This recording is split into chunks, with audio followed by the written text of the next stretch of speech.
and welcome to another edition of the show. It is The Arena, and I'm Samson Oluyede. Promises to be another exciting edition of the show. Now, let's begin in terms of bringing you abreast of what's happening when it comes to the commercial side of things, sports business news. We'll start with the world of football. Chelsea and telecommunications brand 3 have resumed their principal partnership following Russian oligarch Roman Abramovich's departure as owner of the club. 3 decided to pause its marketing activities with the Premier League club in March as a result of UK government sanctions imposed on Chelsea's previous ownership amid the Russian invasion of Ukraine. The deal with the UK firm, which was signed ahead of the 2020-2021 season, was due to expire in summer of 2023 and is reportedly worth around £40 million a year.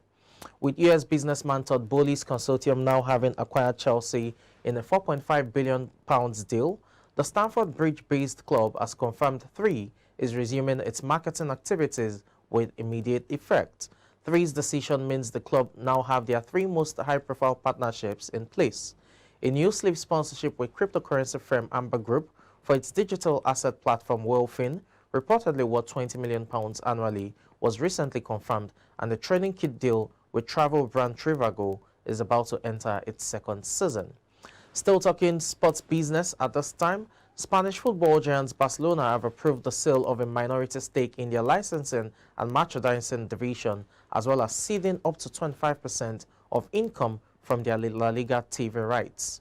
Of the delegate members representing fans, 88% voted in favor of selling a 49.95% share in Barca licensing and merchandising, with the club retaining a repurchase option.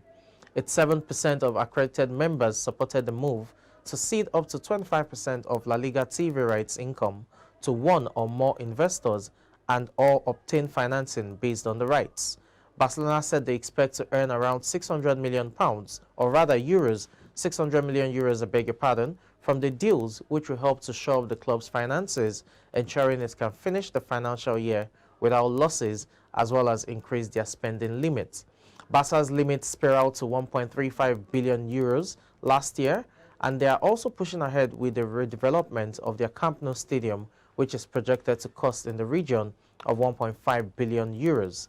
The club posted a loss of 481 million euros after tax for the 2020-2021 financial year.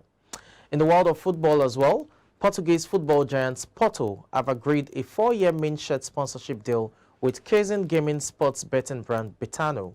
The Betano deal, which covers the first team and B team, sees media giant Altis and the shirt sponsorship element of its partnership with Porto.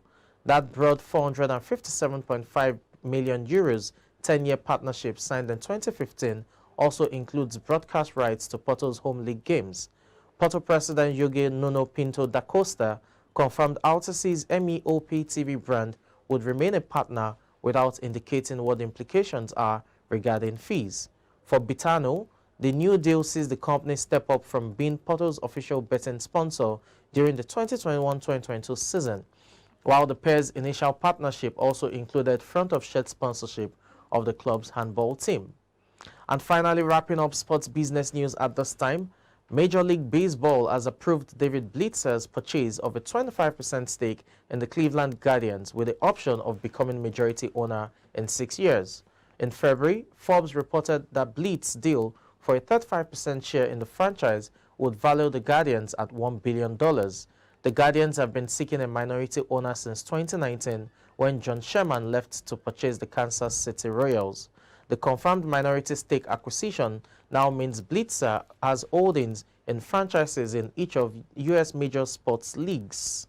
The CAF Awards is back after a 3-year hiatus, and that's as a result of the pandemic that disrupted global events, talking about football. So the last time we had the CAF Awards to honor African footballers who are making us proud was in 2019, where Sadio Mane of Liverpool was, named or adjudged to be the best footballer in Africa. This time around, we're having the awards back, and the 2022 edition of the awards will be held in Morocco. And you need to see the venue of the event itself. It's grand. That's the venue right there on your screen. It's known as the Grand Theatre of Rabat, and that's in Morocco. As I said, the Grand Theatre of Rabat. It's right there in Morocco. July 21, just 2 days before the African Women's Cup of Nations final. That's when the award ceremony will go down, and we need to see who is crowned, Africa's best. It must be said that the year under review is September 2021 to June 2022. September 2021 to June 2022. So it tells you that the African Cup of Nations that was hosted by Cameroon in January would definitely be a big factor in this, in the event. The last edition was in 2019, as I said, and that was in Hurghada, Egypt. This time around, it's the Grand Theatre of Rabat in Morocco that will be the host for this year's edition. And there's a new category that's the interior of the venue. You can see it's grand, one of an architectural, showpiece or masterpiece, rather, you want to say, talking about the Grand Theatre of Rabat in Morocco, the venue for this year's edition of the CAF Awards. A new category has also been introduced, and that's the Interclub Women's Player of the Year. And I think that's a good one, trying to, open up the women's, category to more winners in terms of recognizing African women, female footballers. It's definitely a good one. So watch out for the maiden winner of the Interclub Women Player of the Year.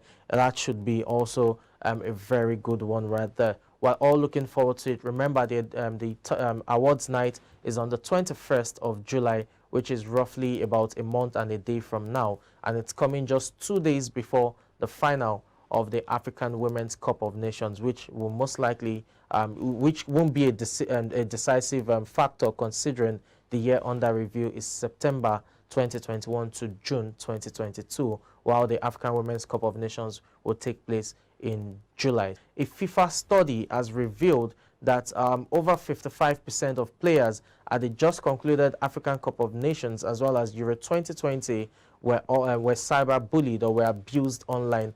And the study found out that the study actually took place over the course of the semi-final and final of these tournaments, and it realized that several players were targeted. The most targeted of them had to be Bukayo Saka of England as well as Marcus Rashford. Remember, both players lost their penalty kicks in that loss to the Italians when it came down to the European final, which Italy won 3 kicks to 2 on penalties. Bukayo Saka and Rashford right there on your screen, both players losing their spot kicks in that final, and they were the target of several trolls online and bullies who insulted them, abused them. At some point, there were talks of death threats issued to the players as well.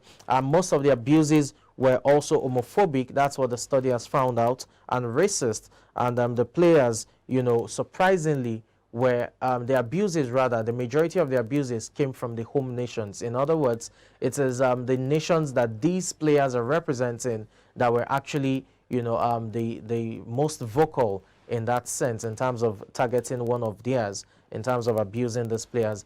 And again, it just brings into question, or into the limelight rather, the issue of racism and all other forms of abuses that takes place in the world of sports, especially football. For the African Cup of Nations, the study also found out that a substitute Egyptian player was the most abused as well, talking about the AFCON final, where Senegal defeated Egypt on penalties too. So it's quite unfortunate. There you have Mane and Salah, 2 players, yes, Liverpool men, hugging it out, just trying to show unity, despite the fact that they're right there on a competitive note. But the fans need to be aware that we are all humans, we're all one people, and it's one globe, one world we have. Again, we'll keep on advocating that sports, football, whatever sport it is, should be supported, should be enjoyed without, discrimination of any kind, be it racial, be it, homophobic or what have you. These players are also humans just like you and I, and they have every right to, live life the way we live, in terms of free from all forms of discrimination. I hope that, FIFA implements some of the new measures in place. It must be said, FIFA has also met with the Players Association of Representatives, known as FIFPro, and are coming up with new measures to combat racism, among other forms of discrimination and abuses, including cyberbullying. I hope that these measures are adequate enough to address the mental health issues that these forms of abuses, impact on the players.